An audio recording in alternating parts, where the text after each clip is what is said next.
Satelkar builders and developers Kankavli railway station लगत साकारत आहे समर्थ साई रेसिडेन्सी 6 मजली रेरा रजिस्टर इमारत। तुमच्या घराचं स्वप्न आम्ही पूर्ण करणार। साईट पत्ता समर्थनगर रेल्वे स्टेशन नजीक, तालुका कणकवली, जिल्हा सिंधुदुर्ग।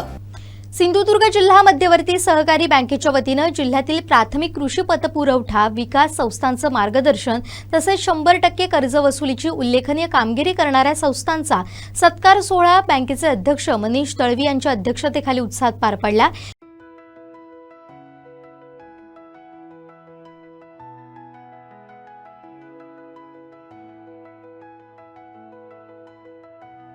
यावेळी शेतकरी हिताचे अनेक महत्त्वपूर्ण निर्णय जाहीर करण्यात आले। सुगी ॲपच्या माध्यमातून 5 लाख रुपयांपर्यंतची कर्ज मंजुरी जलद गतीने करण्याची घोषणा करण्यात आली। दोडामार्ग येथील एका सभागृहात आयोजित केलेल्या या कार्यक्रमास बँकेचे संचालक गजानन गावडे, गणपत देसाई, विठ्ठल देसाई, रवी मडगावकर, व्हिक्टर डॉन्टस, मेघनाथ धुरी, महेश सारंग, मुख्य कार्यकारी अधिकारी अनिरुद्ध देसाई यांच्यासह तालुक्यातील विविध विकास संस्थांचे पदाधिकारी, शेतकरी, बँक कर्मचारी मोठ्या संख्येने उपस्थित होते। जिल्ह्यातील 12 पैकी 9 विकास संस्थांनी 100% कर्ज वसुलीचा मान मिळवल्याबद्दल संबंधित संस्थांचे पदाधिकारी, कर्मचाऱ्यांचा शाल, श्रीफळ आणि गुलाब पुष्प देऊन सन्मान करण्यात आला। दोडामार्ग, सासोली, मणेरी, आई, वजरे, तळकट, कळणे, कोलझर आणि परमे या विकास सेवा संस्थांनी उल्लेखनीय कामगिरी बजावली। प्रकरण डायरेक्ट हेड ऑफिसला पाठवलं पाहिजे, अपलोड होईल आणि हेड ऑफिसला गेल्यानंतर सुद्धा तिथे सुद्धा संचालक आणि ह्या सगळ्या प्रक्रियेमध्ये प्रकरण पाठवताना विकास संस्थेच्या संचालक मंडळाच्या सभेची कुठल्याही प्रकारची आवश्यकता लागणार नाही।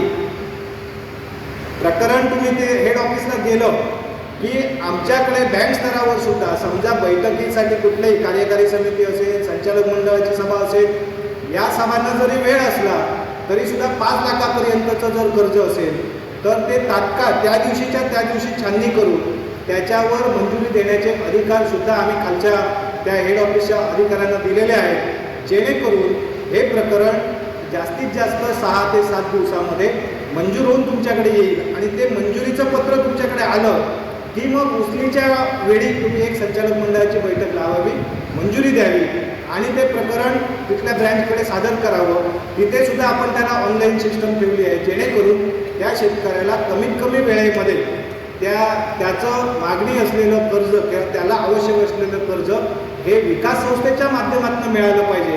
अशा प्रकारचा एक आम्ही प्रयत्न केला आहे। याच्या सगळ्यामध्ये आपण थोडंसं सहभागी झालं पाहिजे, ही व्यवस्था समजून घेतली पाहिजे आणि जर याच्यातनं आपण चांगली सेवा देऊ शकलो तर निश्चितपणे आपल्या गावातल्या, आपल्या कार्यक्षेत्रातल्या शेतकऱ्यांना विकास संस्थेकडे येण्यासाठी आपण आकृष्ट करू शकतो।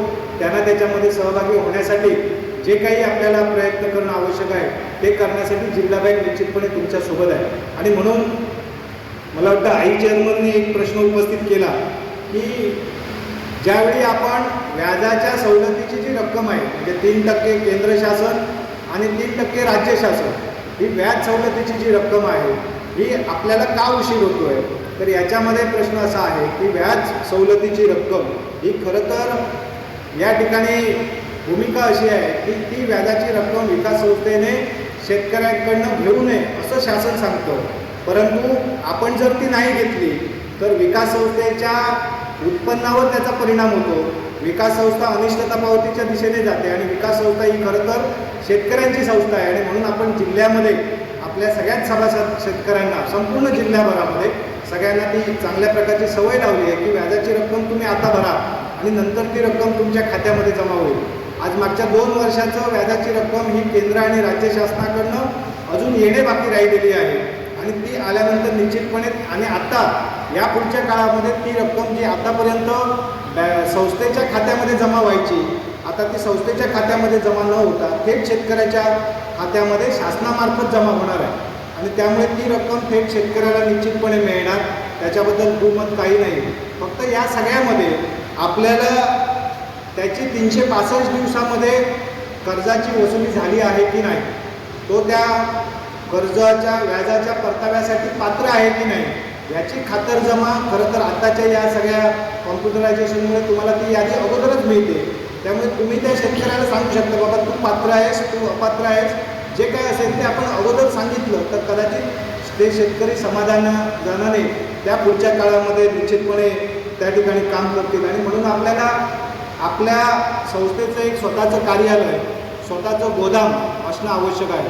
आणि म्हणून आता राज्य शासनाने जी योजना काढलेली आहे की तुमच्या गावामध्ये जर विकास संस्थेचं स्वतःची जागा नसेल तर तुमच्या गावामध्ये जे काही शासनाची कुठली जागा उपलब्ध असेल ती वापरात नसेल आणि ती जमीन असेल तर त्याची मागणी विकास संस्थेने केली पाहिजे. त्याच्यासाठी आवश्यक तो पाठपुरावा आम्ही करू. आज जिल्ह्यामध्ये जवळपास 6 ते 7 विकास संस्थांचे प्रस्ताव आता आम्ही शासनाकडे सादर केले आहे. तर तशा प्रकारची शासनाची जागासुद्धा विकास संस्थेला देण्याच्या संदर्भात शासनाचा निर्णय झाला आहे. त्यामुळे तुमच्या गावामध्ये गोडाऊन उभारण्यासाठी किंवा संस्थेचं कार्यालय उभारण्यासाठी जर त्या जागेची आवश्यकता असेल आणि आर्थिक परिस्थिती आपण खरेदी करण्याची नसेल किंवा बक्षीसपत्राने जागा मिळण्याची शक्यता कदाचित नसेल तर अशा ठिकाणी आपण त्या ठिकाणी आपल्या गावातल्या शासकीय जागेची मागणी आपण त्या शासनाकडे केली पाहिजे. आणि त्याच्यासाठी आवश्यक जो काही पाठपुरावा असेल तो निश्चितपणे ज्या स्तरावर निश्चितपणे करू.